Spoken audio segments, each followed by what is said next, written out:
Garhwal commissioner Vinay Shankar Pandey ने अब महीने के 2 दिन पौड़ी कमिश्नरी में बैठने की बात कही है। दरअसल गढ़वाल मंडल मुख्यालय पौड़ी का रुख मंडलीय अधिकारी कम ही किया करते हैं, जिससे गढ़वाल मंडल अपना अस्तित्व मंडलीय अधिकारियों के यहाँ न बैठने से खोता जा रहा है। मंडलीय अधिकारी राजधानी देहरादून में बनाए गए अपने कैंप कार्यालय से सारे सरकारी काम निपटा रहे हैं, जिससे गढ़वाल मंडल मुख्यालय पौड़ी के कार्यालय वीरान नजर आ रहे हैं। आज काफ़ी लंबे समय के बाद आज मंडल स्तर की मैंने समीक्षा की है, क्योंकि पिछले कुछ दिनों से जो इन्वेस्टर्स मीट चल रही थी उसमें हम लोग काफ़ी व्यस्त थे। लेकिन अब ये निर्धारित हो गया है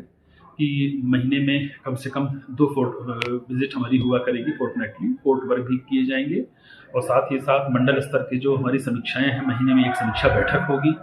और मेरे द्वारा मौके पर कामों का इंस्पेक्शन भी किया जाएगा। आज की समीक्षा बैठक में ये पाया गया कि कई मंडल स्तर के अधिकारी आज बैठक में उपस्थित थे, तो अभी उनकी एक सूची तैयार हो रही है और इन सभी का वेतन रोकने का आदेश कर दिया गया है। इनके वेतन आहरित नहीं होंगे और इन सभी को शोकाज नोटिस जारी की गई है। साथ ही साथ कुछ विभागों की प्रगति अपेक्षा के अनुरूप नहीं रही है, उनको भी शोकाज नोटिस जारी की जा रही है। अल्मोड़ा के द्वारा हाट विकास खंड में विकसित भारत संकल्प योजना कार्यक्रम का आयोजन किया जा रहा है, जिसमें विकसित भारत संकल्प यात्रा में मोदी सरकार का गारंटी रथ विकास खंड के ग्राम पंचायत बड़ैत पहुंचा, जिसमें भारत सरकार के विभिन्न विभागों से चलाई जा रही जन कल्याणकारी योजनाओं के बारे में बताया गया। विकसित भारत संकल्प यात्रा के तहत GIC बैरीनाग में बहुउद्देशीय शिविर का आयोजन किया गया। इस मौके पर भाजपा के पूर्व जिला अध्यक्ष वीरेंद्र बल्दिया बतौर मुख्य अतिथि मौजूद रहे और केंद्र की मोदी सरकार में चलाई जा रही विभिन्न जन कल्याणकारी योजनाओं की जानकारी दी और लोगों से योजनाओं के लाभ उठाने की अपील की है। स्थानीय विधायक फकीर राम टमटा ने विकसित भारत संकल्प यात्रा के तहत चलाए जा रहे कार्यक्रमों की जानकारी भी जनता को दी।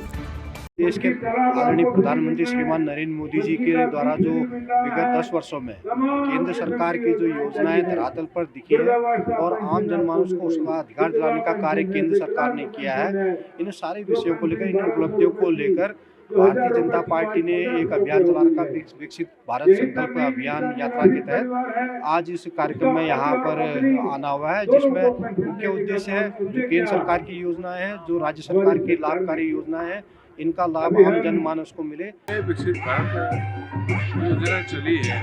वो हमारे देश के यशस्वी प्रधानमंत्री श्री नरेंद्र मोदी जी की जो योजनाएं हैं, जो हमारे राज्य की यशस्वी मुख्यमंत्री श्री पुष्कर सिंह धामी जी की योजना है, वो हमको घर घर तक जन जन तक पहुँचाना है और अंतिम छोर में बैठे हुए व्यक्ति को भी हमने समानता में लाना है। फर्जी रजिस्ट्री घोटाले को लेकर देहरादून पुलिस को बड़ी उपलब्धि हासिल हुई है, जिसको लेकर एसएसपी अजय सिंह ने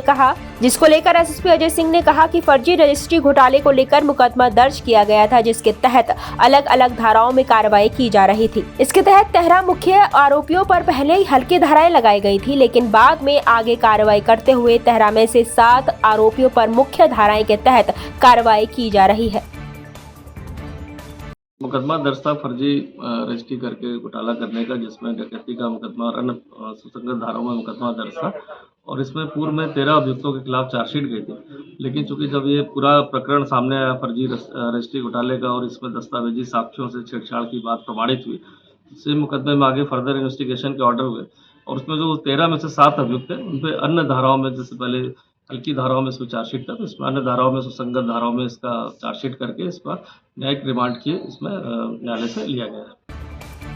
कैबिनेट मंत्री गणेश जोशी ने देहरादून स्थित करणपुर में DAV इंटर कॉलेज के वार्षिकोत्सव समारोह में बतौर मुख्य अतिथि प्रतिभाग किया। इस अवसर पर कैबिनेट मंत्री गणेश जोशी ने दीप प्रज्वलित कर कार्यक्रम का शुभारंभ किया। वार्षिकोत्सव समारोह में छात्र छात्राओं की ओर से कई सांस्कृतिक कार्यक्रमों की मनमोहक प्रस्तुतियां भी दी गयी।